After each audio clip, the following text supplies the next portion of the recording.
Hubo un tiempo en la Ciudad de México en el que miles de mujeres mayores vivieron con miedo. Un miedo silencioso. Un miedo que entraba por la puerta, sin forzarla. Porque el peligro no venía de un ladrón nocturno. Venía disfrazado de ayuda. De confianza. De amabilidad. A finales de los 90 y principios de los 2000, un asesino, o eso creían, recorría la ciudad con libertad. Atacaba rápido. Desaparecía sin dejar rastro. Y elegía víctimas que jamás sospecharían de su visitante. Durante años, la policía buscó a un hombre fuerte, violento, imparable. Pero cuando por fin capturaron al responsable, la verdad dejó al país en shock. No era un hombre. Era una mujer. Una mujer con un pasado oscuro, un resentimiento profundo. Y una capacidad aterradora para acercarse a sus víctimas sin levantar sospechas. Esta es la historia de la Mata Viejitas, la asesina serial que puso de rodillas a la CDMX y cambió para siempre la forma de investigar crímenes en México. Entre 1998 y 2006, la Ciudad de México comenzó a registrar una serie de crímenes que parecían no tener relación entre sí. Al principio, fueron casos aislados. Mujeres mayores encontradas sin vida dentro de sus hogares. Escenas tranquilas. Casas sin señales de violencia. Nada que llamara la atención, más allá de una vida arrebatada sin explicación. Pero con el paso del tiempo, la frecuencia aumentó. Y lo que antes parecía casual, comenzó a mostrar un patrón inquietante. ¿Las víctimas tenían algo en común? Eran mujeres de la tercera edad. Generalmente vivían solas. Eran conocidas por sus vecinos por ser tranquilas, amables, y muchas veces, confiadas. Eran mujeres que abrían la puerta a cualquiera que se presentara con credenciales, con uniforme, o simplemente con una actitud amable. Un detalle que, sin saberlo, las convertía en blanco perfecto. La mayoría de los cuerpos eran encontrados en áreas comunes de la casa. La sala. El comedor. O la habitación. Siempre en entornos que reflejaban rutina, calma, como si la vida hubiera continuado sin percibir el peligro que se acercaba. Las autoridades notaron algo más. No había robo significativo. No había rastro de pelea. No había ruidos que alertaran a los vecinos. Era como si el atacante hubiera entrado con permiso. Como si hubiera sido recibido, no como un extraño, sino como alguien que ofrecía ayuda. Conforme avanzaban los meses, el miedo comenzó a crecer en silencio. Familias enteras pedían a sus madres y abuelas no abrir la puerta a desconocidos. Los vecinos organizaban rondas. Las mujeres mayores evitaban estar solas. Aún así, los ataques continuaban. Y cada nueva muerte dejaba la misma sensación fría. La ciudad estaba frente a un asesino que elegía a las víctimas más vulnerables y que además sabía perfectamente cómo ganarse su confianza. Los medios empezaron a unir las piezas. Los investigadores también. Y poco a poco, surgió un apodo que pronto inundó titulares, conversaciones y noticieros. El Mata Viejitas. Un nombre que encendió el pánico porque implicaba algo más aterrador. No era un crimen aislado. Era una serie. Una ola. Un enemigo que caminaba entre la gente, disfrazado de normalidad. Para entender la mente detrás de estos crímenes, hay que regresar al inicio. A una vida marcada por el abandono, la violencia y una infancia rota desde muy temprano. Juana Barraza Samperio nació en 1957, en Hidalgo. Un entorno humilde. Una familia frágil. Y una madre que, lejos de protegerla, la condenó a una infancia llena de heridas que jamás sanaron. Desde pequeña, Juana creció rodeada de gritos, golpes y alcohol. Era una niña que aprendió rápido que en su casa no había espacio para la ternura. Solo para sobrevivir. Pero el evento que cambió su vida para siempre llegó cuando tenía apenas 12 años. Su madre, intoxicada por el alcohol, la entregó a un hombre mucho mayor. A cambio de unas cervezas. A partir de ese momento, Juana quedó expuesta a abuso, dolor y traición. En una etapa en la que cualquier niña debería sentirse protegida. Ese episodio, según psicólogos criminales, dejó una marca profunda. Una cicatriz emocional dirigida hacia una figura que ella nunca volvió a ver de la misma manera. La figura de una mujer adulta. Una mujer mayor. Una mujer que debería cuidar, pero no lo hizo. Con el tiempo, Juana escapó de ese entorno. Buscó refugio donde pudo. Y lo encontró, de manera inesperada, en un lugar donde la fuerza física y la resistencia eran el lenguaje principal. El mundo de la lucha libre. Ahí nació su personaje. La Dama del Silencio. Una figura imponente, fuerte, disciplinada. Que encarnaba todo lo que ella sentía que le faltó en su infancia. Control. Poder. Respeto. En el ring, Juana no era una víctima. Era protagonista. Era dominante. Era alguien que podía defenderse. Pero detrás del personaje seguía existiendo una mujer cargada de resentimiento. Una mujer que nunca recibió justicia. Una mujer que guardaba un odio silencioso hacia quienes le recordaban a su madre. A su abandono. A su dolor. Psicólogos que evaluaron su caso años más tarde coinciden en algo. Su historia personal no explica sus crímenes. Pero sí ayuda a entender por qué las víctimas tenían un perfil tan específico. Para Juana, cada mujer mayor representaba una sombra de su pasado. Una figura que, en su mente, encarnaba la traición de su propia madre.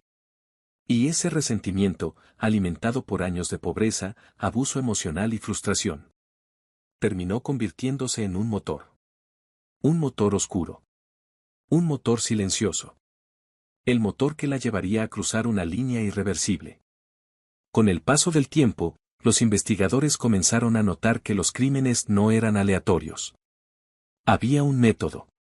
Un orden. Un patrón que hablaba de alguien calculador, paciente y sorprendentemente seguro de sí mismo. El primer elemento del patrón era siempre el mismo. La confianza. La atacante no necesitaba forzar una puerta. No necesitaba entrar de noche. Tocaba el timbre como cualquier visitante. A veces llevaba una credencial falsa. Otras veces, un uniforme de enfermera, de cuidadora o de trabajadora del gobierno. Y funcionaba. Funcionaba porque sus víctimas eran mujeres mayores que, en muchos casos, vivían solas. Y estaban acostumbradas a recibir visitas de programas sociales o brigadas de salud. Juana aprovechaba eso. Se mostraba amable. Hablaba con voz tranquila. Preguntaba si necesitaban ayuda o si podían firmar un documento. Una vez dentro, la segunda fase de su método era casi imperceptible. Evaluaba el espacio. Miraba la casa. Observaba los accesos. Medía la distancia entre ella y la víctima. Calculaba el momento exacto para atacar. La mayoría de los enfrentamientos ocurrían en zonas tranquilas. La sala, el comedor o la habitación principal. Espacios sin ruido. Espacios donde nadie podía escuchar. Cuando decidía actuar, lo hacía con fuerza y rapidez. Los peritos coincidieron en que su experiencia como luchadora le dio una ventaja clara. Sabía cómo someter a alguien sin permitir que diera pelea. Los métodos de estrangulamiento variaban. A veces usaba un cable eléctrico. Otras veces, un rebozo. Una cuerda. Un lazo improvisado. Y en varios casos, simplemente sus manos. El objetivo era siempre el mismo. Silencio inmediato. Sin gritos. Sin tiempo para pedir ayuda. Sin señales que alertaran a los vecinos. Una vez cometido el crimen, comenzaba la última fase del patrón. La selección de objetos. No robaba grandes cantidades de dinero. No llevaba televisores ni aparatos caros. Tomaba cosas pequeñas. Monederos. Radios portátiles. Figuras religiosas. Joyas de bajo valor. Los investigadores no tardaron en interpretar esto como trofeos.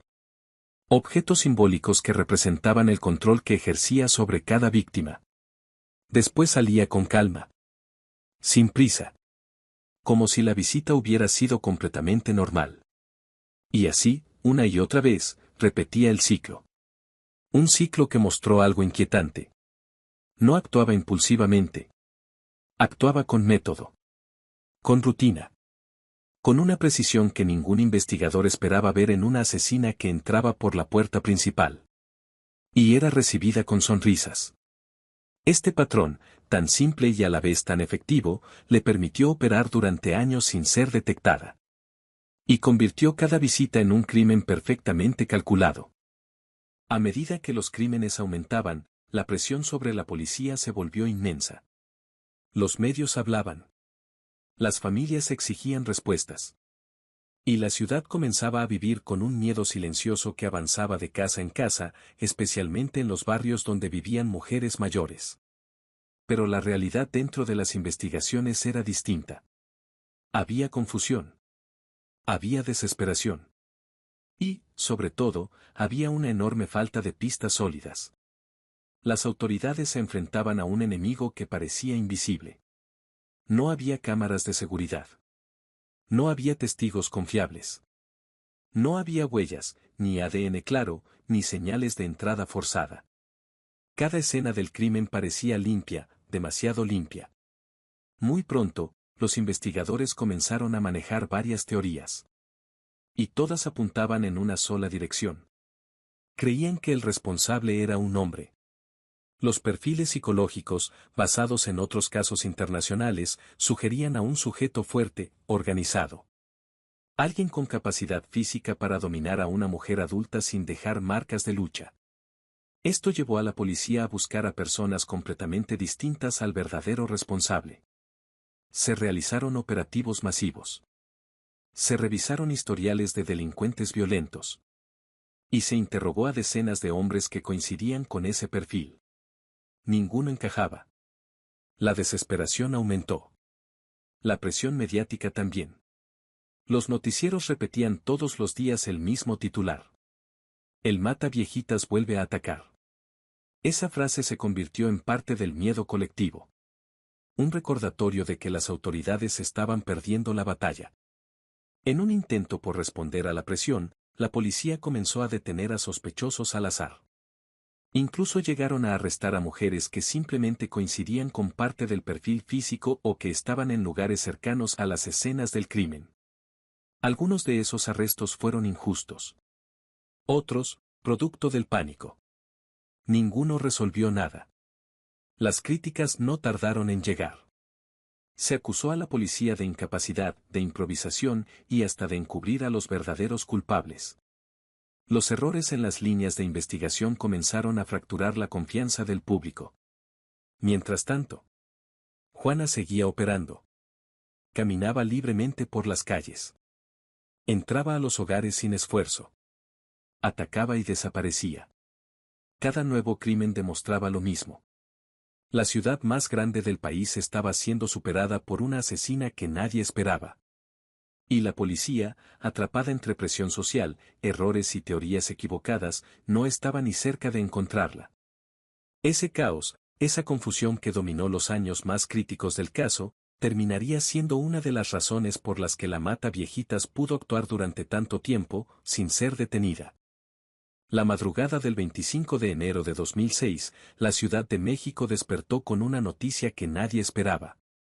Durante meses, la mata viejitas había sido un fantasma imposible de atrapar, pero esa mañana, todo cambió. La historia de su captura comienza en una tranquila zona de la colonia Moctezuma, en la alcaldía Venustiano Carranza. Un edificio común, un conjunto habitacional de rutina diaria, se convertiría en el escenario del final de uno de los casos más impactantes del país. Esa tarde, Ana María de los Reyes Alfaro, una mujer de 82 años, regresaba a su casa después de cobrar su pensión. Lo que parecía un día normal, se transformó en el capítulo final para la asesina serial. Aproximadamente a las 3 de la tarde, unos vecinos escucharon movimientos extraños, pasos acelerados, y luego silencio. Minutos después, un testigo vio salir del edificio a una mujer robusta, de cabello teñido, vestida con ropa deportiva. Caminaba deprisa, casi corriendo. Pero lo que llamó su atención fue el nerviosismo evidente, la mirada perdida, el sudor, como si escapara de algo. Ese testigo alertó de inmediato a una patrulla que se encontraba a pocos metros. Los oficiales siguieron a la sospechosa, sin saber que estaban a segundos de detener a la mujer que había desafiado a la policía por años. La alcanzaron en la esquina. Ella intentó mantener la calma, incluso sonrió. Pero su respiración agitada la delataba. Llevaba consigo un estetoscopio, una libreta, guantes, objetos que, en otros contextos, pasarían desapercibidos, pero en ese momento levantaron todas las alarmas. Dentro del departamento de la víctima, los policías encontraron a la señora Ana María sin vida, estrangulada con un cable. La escena coincidía exactamente con el patrón del asesino que todos buscaban. Cuando las autoridades regresaron a la patrulla y observaron detenidamente a la mujer que acababan de interceptar, la duda se acabó. Era ella. Juana Barraza. La misma mujer que habían ignorado durante años, la misma cuyo perfil jamás coincidió con las expectativas de los investigadores. Su captura no fue producto de una gran operación ni de una investigación impecable. Ocurrió gracias al azar, a la reacción rápida de un testigo, y al hecho de que, por primera vez, Juana cometió un error. En cuestión de minutos, el misterio terminó. Y la mujer que aterró a toda la ciudad durante años, fue esposada en plena calle mientras la gente observaba incrédula. Ese momento marcó el final de su libertad, y el inicio de una verdad que estaba a punto de sacudir a todo México. Tras su captura, Juana Barraza fue trasladada a las instalaciones de la Fiscalía. Lo que siguió fue una ola mediática sin precedentes. Cámaras, reporteros, titulares, todos buscaban la misma respuesta. ¿Cómo una mujer, es luchadora, madre, y aparentemente inofensiva, había engañado al país entero? Durante semanas, las autoridades reunieron pruebas. Objetos personales de las víctimas. Llaves. Credenciales. Prendas. Testimonios de vecinos. Y una serie de coincidencias imposibles de ignorar. Pero lo que realmente selló su destino fue el ADN. Una huella genética encontrada en una de las escenas coincidía de forma exacta con Juana Barraza. Era irrefutable. El juicio comenzó rodeado de atención nacional e internacional. La sala estaba llena, abogados, criminólogos, familiares de víctimas y periodistas que buscaban documentar cada gesto, cada palabra, cada detalle de la mujer a la que llamaban la Mata Viejitas. Durante el proceso, Juana negó haber cometido la mayoría de los asesinatos. Afirmó que solo había actuado en defensa propia en un caso, pero los fiscales demostraron un patrón demasiado claro y repetido como para que su versión fuera creíble. El tribunal escuchó testimonios de familiares que aún cargaban el dolor de la pérdida. Escuchó también la descripción del modus operandi. El engaño, la entrada amable, la violencia repentina, el estrangulamiento. Todo coincidía. A lo largo del juicio, la defensa intentó señalar que Juana no actuó con premeditación. Pero el historial, la consistencia y la crueldad dejaron pocas dudas. Los magistrados fueron contundentes. Finalmente, el 31 de marzo de 2008, llegó el veredicto que selló la historia. Juana Barraza fue declarada culpable de 16 homicidios, 12 robos agravados, para un total de 759 años de prisión. Aunque en México nadie puede cumplir más de 60 años de cárcel, la sentencia simbólica reflejaba el deseo del tribunal de imponer la pena más severa posible. Cuando escuchó la condena, Juana mantuvo la mirada al frente. No lloró. No suplicó. No mostró arrepentimiento. Solo apretó los labios, como quien recibe un golpe que ya esperaba. Fuera del tribunal, las familias lloraron. Algunas en alivio, otras en rabia. Pero por primera vez en años, la ciudad sintió que una parte de la pesadilla había llegado a su final. La justicia había hablado. Y la mujer que aterró a una de las ciudades más grandes del mundo pasaría el resto de su vida tras las rejas. Durante años, la Mata Viejitas caminó entre miles de personas, pasando desapercibida. Cargaba un rencor que no supo controlar, un dolor que jamás enfrentó, y una brutalidad que nadie vio venir. Pero más allá del terror, este caso deja lecciones que siguen vigentes hasta hoy. Cómo los estereotipos pueden cegar incluso a los expertos. Cómo la vulnerabilidad de las víctimas fue aprovechada sin piedad. Y cómo la desorganización policial permitió que los crímenes continuaran por tanto tiempo. Cada historia contada aquí pertenece a una vida que ya no está. Madres, abuelas, mujeres que dedicaron su vida a sus familias y que merecían protección. Porque al final, Juana Barraza no solo asesinó cuerpos. También destruyó la confianza de toda una ciudad. Hoy cumple su condena tras los muros de una prisión, lejos del bullicio de la capital que alguna vez caminó sin levantar sospechas. Pero su historia sigue viva, como una advertencia. Si te gustó este documental, no olvides suscribirte, dejar tu like y activar la campanita. Aquí, en Enciclopedia Serial, seguimos explorando las historias más oscuras, más impactantes. Y las que el mundo no debe olvidar. Porque en cada caso, hay una verdad que merece ser contada. Y en cada sombra, un misterio esperando ser revelado.